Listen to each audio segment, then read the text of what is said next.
사람이 살아가며 겪는 수많은 감정 중 가장 무겁고 오래 남는 것은 의외로 낯선 이에게서 받은 상처가 아닙니다. 정작 우리 마음을 깊게 흔드는 것은 늘 곁에서 믿고 의지했던 사람에게서 느끼는 배신과 무례입니다. 그들이 내 마음의 안전지대라 믿었던 만큼 그곳에서 일어난 작은 균열은 다른 누구의 공격보다 훨씬 더 깊이 파고듭니다. 평소라면 대수롭지 않게 넘길 말 한마디나 행동도 가까운 사람에게서 나왔을 땐 쉽게 잊히지 않고 오래도록 가슴에 남습니다. 그럴 때 주변에서는 흔히 그래도 풀어야 하지 않겠냐는 말을 건넵니다. 사람은 완벽하지 않고 관계는 다툼과 오해 속에서도 이어간다는 전제 아래 화해를 권하는 것입니다. 언뜻 들으면 그 말이 맞아 보입니다. 그러나 모든 경우에 화해가 정답은 아닙니다. 때로는 그 좋은 게 좋은 것이라는 태도가 오히려 상처를 더 깊게 만들 수 있습니다. 이유는 간단합니다. 반성이 없는 사람과의 화해는 관계를 복원하는 다리가 아니라 잘못을 반복할 수 있는 면허를 발급하는 행위가 되기 때문입니다. 우리는 관계 회복이라는 명분에 약해집니다. 나를 힘들게 한 사람이라도 오랜 인연이라는 이유로 혹은 가족이라는 이유로 관계를 유지하려 합니다. 하지만 진심 어린 반성과 변화가 없는 상태에서의 화해는 결국 나 스스로 내 가치를 낮추는 결과를 낳습니다. 상대는 이 사람은 결국 돌아오네라는 확신을 갖게 되고 그 확신은 곧 무시로 이어집니다. 더 큰 문제는 이런 상황이 반복될 때입니다. 한 번, 두 번 참다 보면 나도 모르게 받아주는 사람이라는 역할에 스스로를 가둬버립니다. 그렇게 되면 내가 어떤 상처를 받더라도 관계는 끊어지지 않는다는 잘못된 메시지를 상대에게 주게 됩니다. 결국 그들은 나를 동등한 관계의 상대가 아닌 아무리 상처를 줘도 떠나지 않을 존재로 인식하게 됩니다. 이렇듯 가까운 사람에게 받은 상처는 단순한 불쾌감을 넘어섭니다. 그것은 내 정체성과 자존감을 건드리고 인간관계에 대한 기본적인 믿음을 흔듭니다. 그렇기 때문에 화해라는 선택을 하기 전에 우리는 반드시 스스로에게 물어야 합니다. 이 화해가 진정 나를 지키는 길인지 아니면 내 마음을 다시 내어주는 길인지 말입니다. 어쩌면 더 현명한 방법은 섣부른 화해가 아니라 잠시 멈춰 서서 관계의 의미를 재정립하는 것입니다. 거리를 두는 것이 꼭 단절을 의미하는 것은 아닙니다. 오히려 그 시간은 내가 내 마음을 다독이고 나를 존중하는 방법을 배우는 기회가 될 수 있습니다.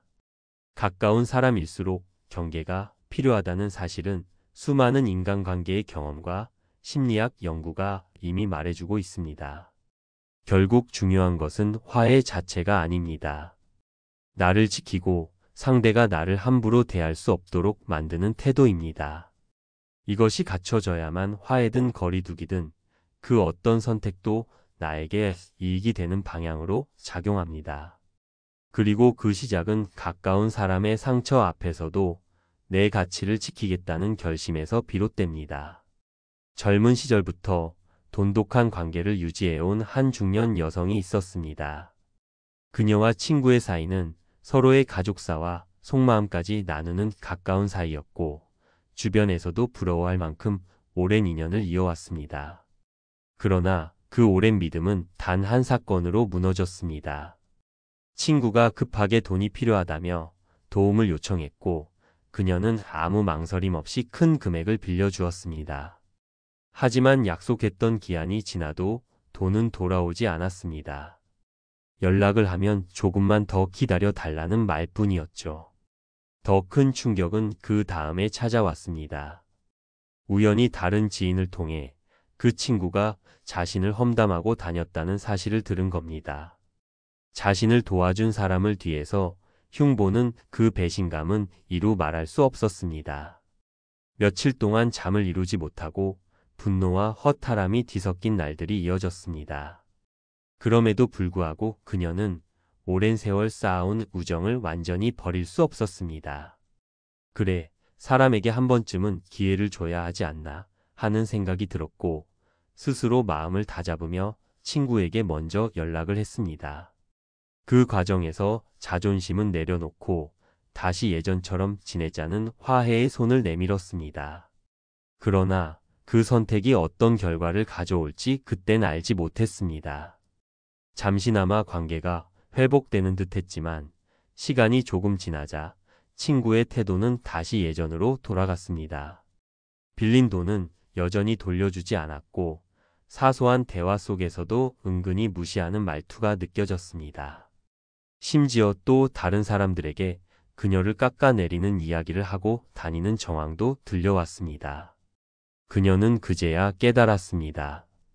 내가 먼저 손을 내민 순간 이 사람은 나를 절대 떠나지 않는다고 생각했구나.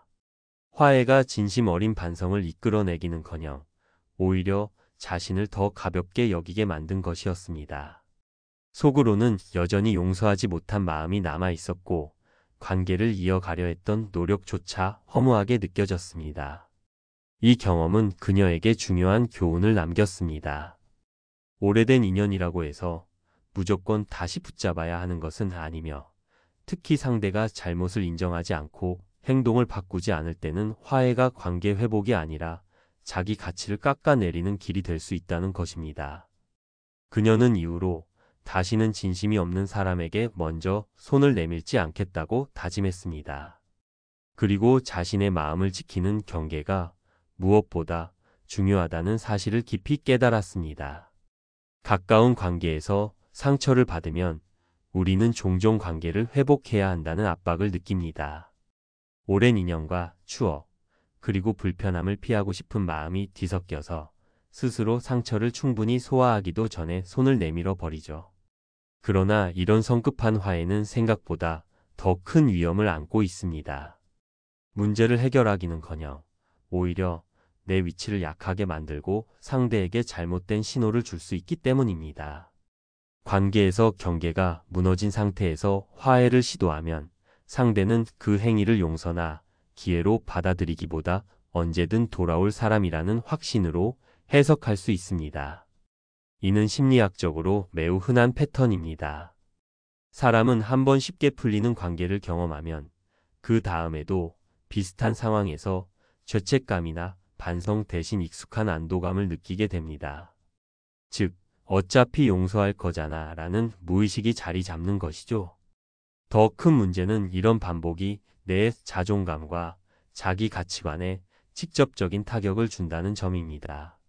상대방의 행동이 전혀 변하지 않는 상황에서 화해를 지속하면 내 마음속에서는 나는 이 정도 대우를 받아도 되는 사람인가라는 부정적인 믿음이 스며듭니다.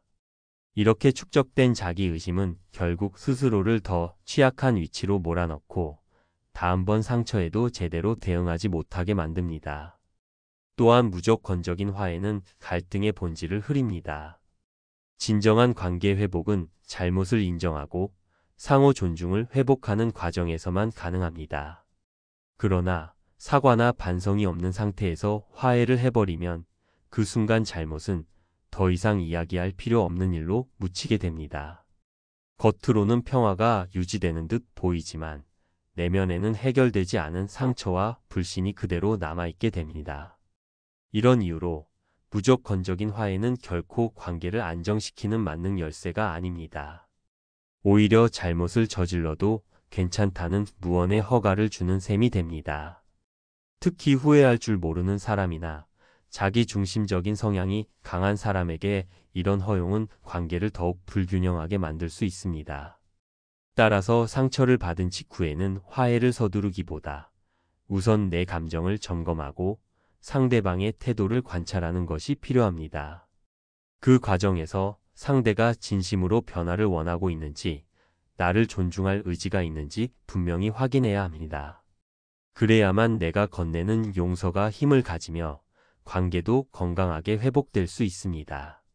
결국 화해란 모든 문제를 덮는 봉합이 아니라 충분한 이해와 존중 위에서만 의미를 갖는 선택입니다.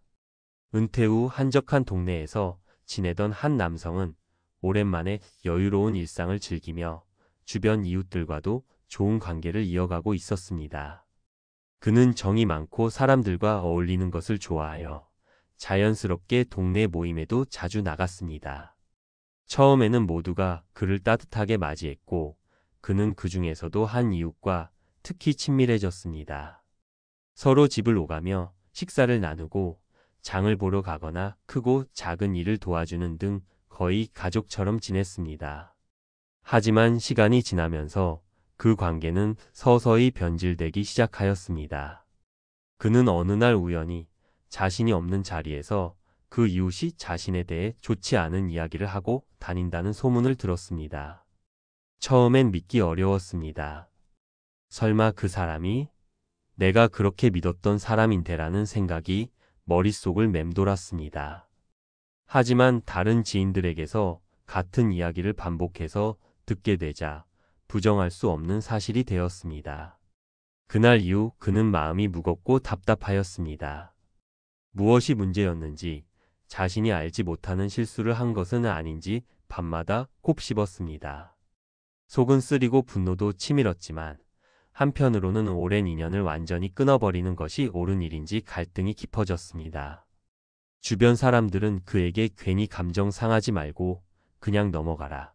나이 들어서 사람과 관계를 끊는 건 좋은 일이 아니다. 라는 조언을 건넸습니다. 결국 그는 마음을 누르고 마치 아무 일도 없었던 것처럼 웃으며 다가가 말하였습니다. 예전 일은 다 잊자고 합시다. 그 순간만큼은 분위기가 풀린 듯 보였고 상대도 미안하다는 말을 하였습니다. 그는 이제는 예전처럼 돌아갈 수 있겠구나라는 안도감을 느꼈습니다. 그러나 그 평화는 오래가지 않았습니다. 며칠 지나지 않아 그는 또 다른 경로를 통해 그 이웃이 새로운 험담을 퍼뜨리고 있다는 사실을 알게 되었습니다. 이전보다 더 왜곡된 내용이었고 그의 명예를 해치는 이야기였습니다. 이번엔 분노보다 허탈함이 먼저 찾아왔습니다. 내가 먼저 손을 내민 게 오히려 잘못이었나? 화해가 나를 더 만만하게 만든 건 아닐까? 라는 생각이 들었습니다. 그는 그제야 깨달았습니다. 진심 어린 반성과 변화가 없는 사람과의 화해는 관계를 회복시키지 못한다는 사실을. 오히려 이 사람은 설령 내가 잘못해도 다시 받아줄 것이다 라는 잘못된 확신을 심어줄 뿐이었습니다. 화해는 상대의 마음을 움직일 때 힘을 발휘하지만 그렇지 않으면 내 마음만 다시 내어주는 결과가 될 수 있습니다. 그 이후 그는 결심하였습니다. 억지로 친밀함을 유지하려 애쓰기보다 필요한 만큼의 거리를 두는 편이 훨씬 현명하다는 것을. 인사나 의례적인 대화는 하되 사적인 이야기는 철저히 줄였습니다. 불필요한 만남도 피하였습니다. 놀랍게도 그 변화는 곧바로 효과를 드러냈습니다. 상대가 더 이상 함부로 말을 하지 못했고 그의 앞에서는 조심스러운 태도를 보였습니다. 그는 마음속으로 이렇게 중얼거렸습니다. 화해를 포기하니 오히려 내 마음이 편해졌습니다. 이제는 내가 나를 지키고 있다는 확신이 듭니다. 상처를 준 사람과의 관계에서 가장 중요한 전환점은 어떻게 거리를 둘 것인가에 달려 있습니다. 많은 사람들은 관계가 틀어졌을 때 두 가지 선택지만 있다고 생각합니다. 하나는 감정을 억누르고 계속 참는 것, 또 하나는 먼저 손을 내밀어 화해하는 것입니다. 하지만 그 사이에는 잘 알려지지 않은 제3의 길이 있습니다. 바로 필요한 만큼의 거리를 유지하며 경계를 세우는 것입니다. 이 방식은 상대를 적으로 만드는 것도 끝까지 냉정하게 대하는 것도 아닙니다. 오히려 나와 상대 모두에게 불필요한 감정 소모를 줄이는 건강한 방법입니다. 거리를 둔다는 건 대화를 완전히 끊거나 단절한다는 뜻이 아닙니다. 대신 관계의 깊이와 범위를 조절하는 겁니다. 예를 들어 이전처럼 사적인 이야기나 속마음을 나누지 않고 필수적인 소통만 유지하는 것이죠. 이렇게 하면 상대가 더 이상 나의 경계를 넘지 못하게 됩니다. 특히 상처를 반복적으로 주는 사람은 상대가 어디까지 받아줄지 시험하는 경향이 있습니다.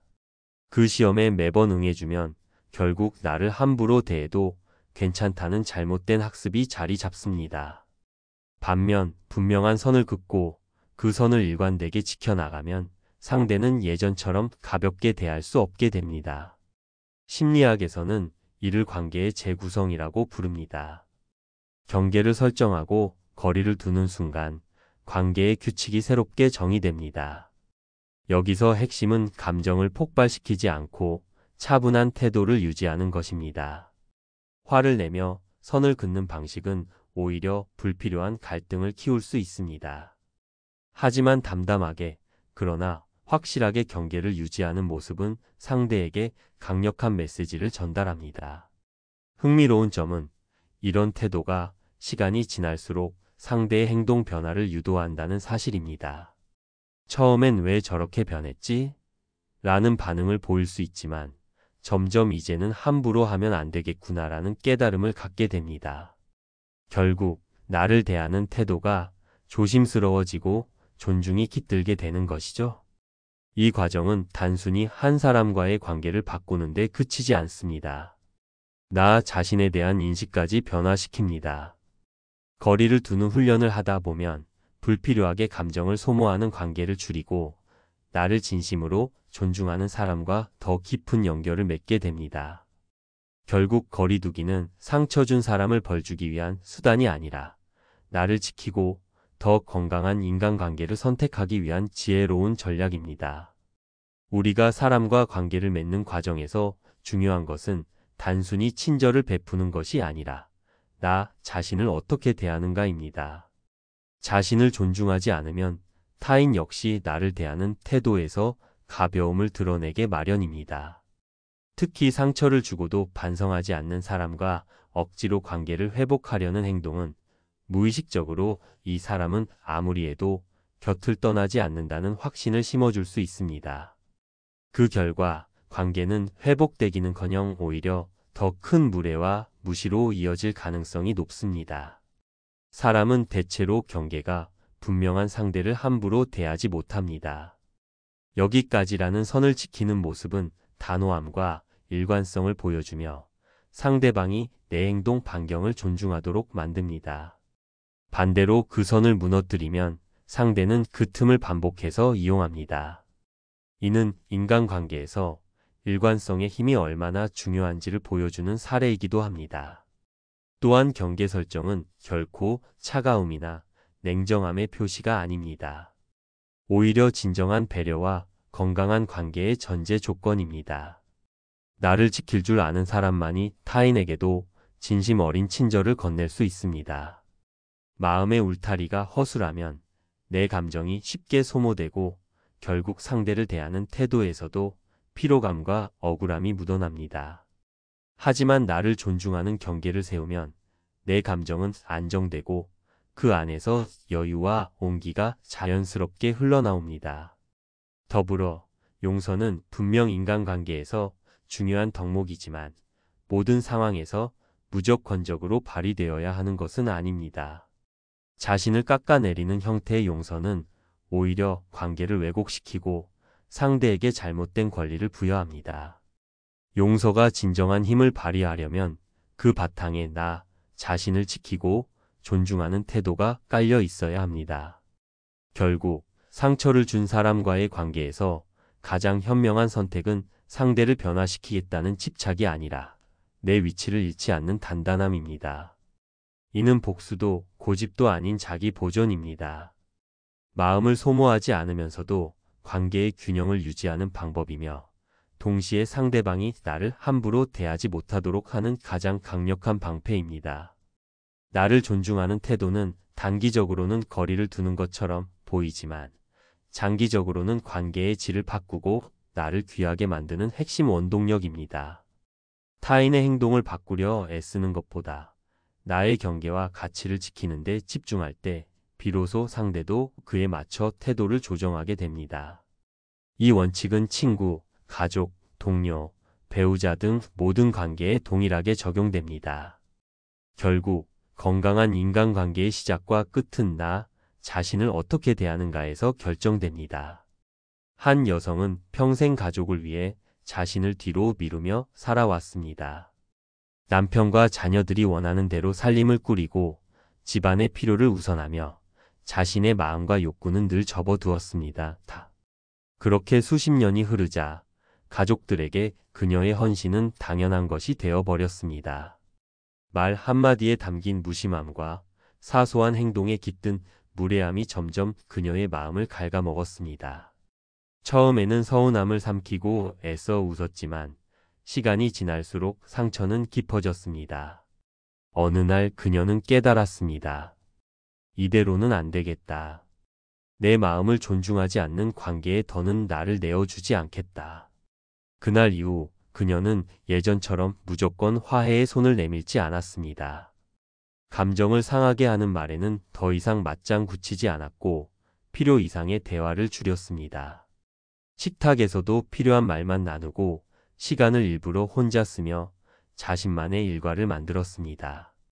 누군가가 서운한 말을 해도 즉각 반응하지 않고 차분하게 거리를 유지했습니다. 처음엔 가족들이 당황했습니다. 늘 먼저 다가오던 그녀가 갑자기 변하자 섭섭함을 표현하는 사람도 있었습니다. 하지만 그녀는 흔들리지 않았습니다. 그 변화는 냉정함이 아니라 자기 존중을 위한 선택임을 스스로 알고 있었기 때문입니다. 몇 달이 흐르자 가족들의 태도가 달라졌습니다. 예전처럼 함부로 말하지 않았고 작은 일에도 감사의 표현을 건네기 시작했습니다. 그녀가 예전처럼 무조건 받아주는 사람이 아니라는 사실을 깨닫게 된 것입니다. 아이러니하게도 화해를 서두르지 않은 선택이 가족의 존중을 이끌어냈습니다. 그녀는 마음속으로 이렇게 말했습니다. 이제야 알겠다. 나를 먼저 귀하게 여길 때 다른 사람도 나를 귀하게 여긴다. 그녀의 변화는 단순한 거부가 아니라 관계의 질을 바꾸는 힘이 되었습니다. 가까운 관계일수록 서로의 경계를 인정하고 존중 위에 관계를 세워야 한다는 사실을 몸소 증명한 셈입니다. 우리는 살아가면서 누구나 원치 않는 상처를 마주합니다. 특히 믿었던 사람에게서 받는 상처는 낯선 이로부터의 상처와는 비교할 수 없을 만큼 깊이 파고듭니다. 그래서 많은 이들이 차라리 화해하고 편해지자라는 선택을 합니다. 그러나 모든 관계가 화해로 회복되는 것은 아닙니다. 어떤 경우에는 그 선택이 오히려 나의 존엄과 가치를 훼손하는 결과를 낳기도 합니다. 관계 속에서 자신을 지키기 위해 기억해야 할 3가지 태도가 있습니다. 첫째, 억지로 화해하지 않는 것입니다. 무조건적인 화해는 상처 준 사람에게 이 사람은 결국 내 곁에 있을 거야 라는 잘못된 확신을 심어주고 내 마음을 가볍게 여길 빌미를 줍니다. 이는 단순한 오해가 아니라 심리학과 인간관계 연구에서도 반복적으로 나타나는 경향입니다. 둘째, 상황에 따라 거리를 두는 결단이 필요합니다.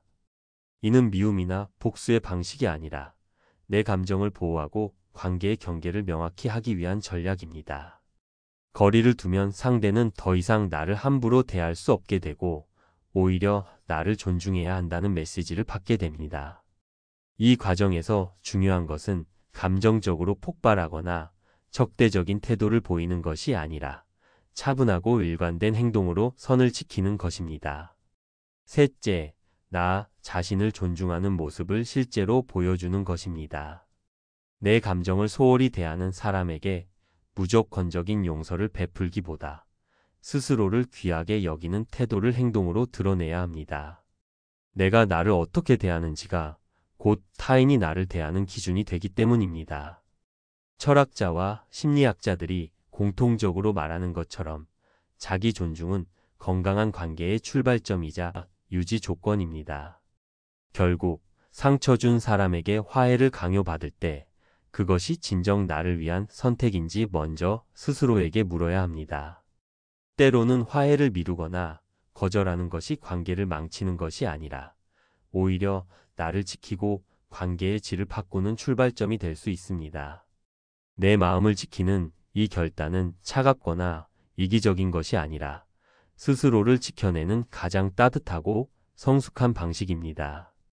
그리고 이러한 태도야말로 다른 사람에게도 나를 존중할 이유를 심어주는 가장 확실한 방법입니다. 이번 영상이 사람들과의 건강한 관계 유지에 조금이라도 도움이 되길 바랍니다. 구독, 좋아요, 알림 설정은 영상을 만드는데 많은 도움이 됩니다.